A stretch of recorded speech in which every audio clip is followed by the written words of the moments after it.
భగవద్గీత అంటే ఏమిటి? జీవితమంతా అయిపోయిన తర్వాత చదువుకోవాల్సిన పుస్తకమా?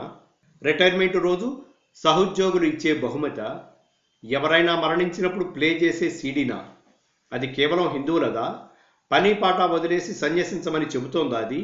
కాదు, అవన్నీ అపోహలే. ఒక్క ముక్కలో చెప్పాలంటే Bhagavad Gita dynamic prescription for life.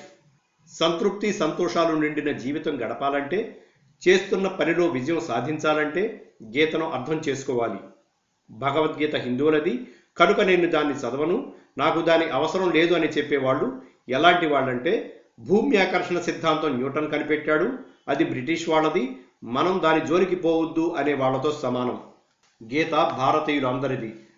సంతోషంగా ఉండాలి అని ఏవేవో చేస్తుంటాం. వాస్తవానికి కోరికలను అధిగమించినప్పుడు మీరు సంతోషంగా ఉంటారు. ఉదాహరణకు ప్రమోషన్ కావాలి అనుకుని నిరంతరం దాని గురించి ఆలోచించే వ్యక్తికి చింత తప్ప మరేం మిగలదు.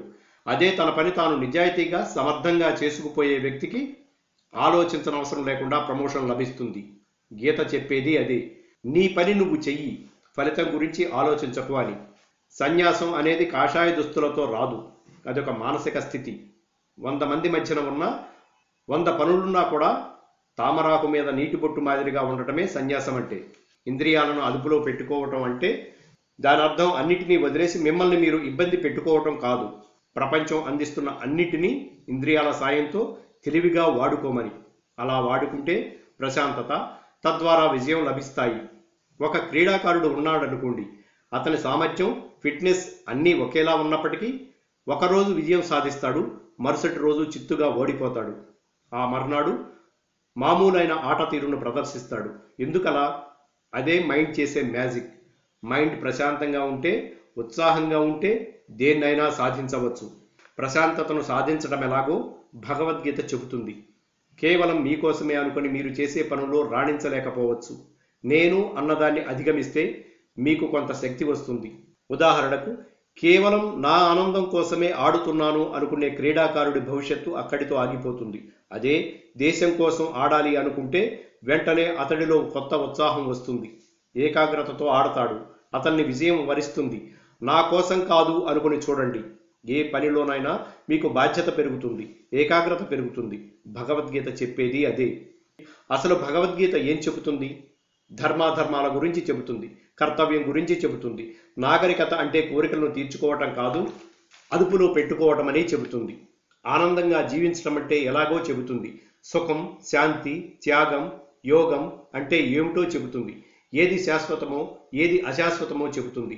పాపపుణ్యాల వివరణ ఇస్తుంది. ఆత్మతత్వ నిరూపణ చేస్తుంది. స్వకల్యాణం కోసం కాక లోక కళ్యాణం కోసం జీవించమని చెబుతుంది. జ్ఞానం, మోక్షం, బ్రహ్మం, ఆధ్యాత్మం అంటే ఏమిటో చెబుతుంది. ఎవడు పండితుడో ఎవడు స్థితప్రజ్ఞుడో చెబుతుంది. ప్రతిఫలాపేక్ష లేకుండా కర్మ చేయటంలో ఉండే ఆనందం ఎంతో చెబుతుంది. మంచి పనులు చేసేవాడికి లభించే శాశ్వత కీర్తి ఎంతో చెబుతుంది. పరమాత్ముడికి ఎవడు ఇష్టడో చెబుతుంది. ఆయన్ను చేరే మార్గాన్ని చూపిస్తుంది. కర్మ, భక్తి, జ్ఞాన మార్గాల ద్వారా వేలు పట్టుకుని నడిపించి మనిషిని దైవాన్ని చేస్తుంది. నీలానే ఇతర ప్రాణికోటిని ప్రేమించమని చెబుతుంది. అనారోగ్యకరమైన భావోద్వేగాలను నియంత్రిస్తుంది. అందుకే భగవద్గీత సర్వమానవాళి కోసం. అర్థం చేసుకున్న వారు ధన్యులు. వేరే మత గ్రంథంలా అన్య సంప్రదాయాలను ఆచరించే వారిని చంపమని భగవద్గీత చెప్పదు. నిన్ను, నన్ను, మనందరి గురించి మాట్లాడుతుంది. మానవుడు ఎలా అభ్యున్నతి సాధించాలో చెబుతుంది. గీత చదువుకో, రాత మార్చుకో.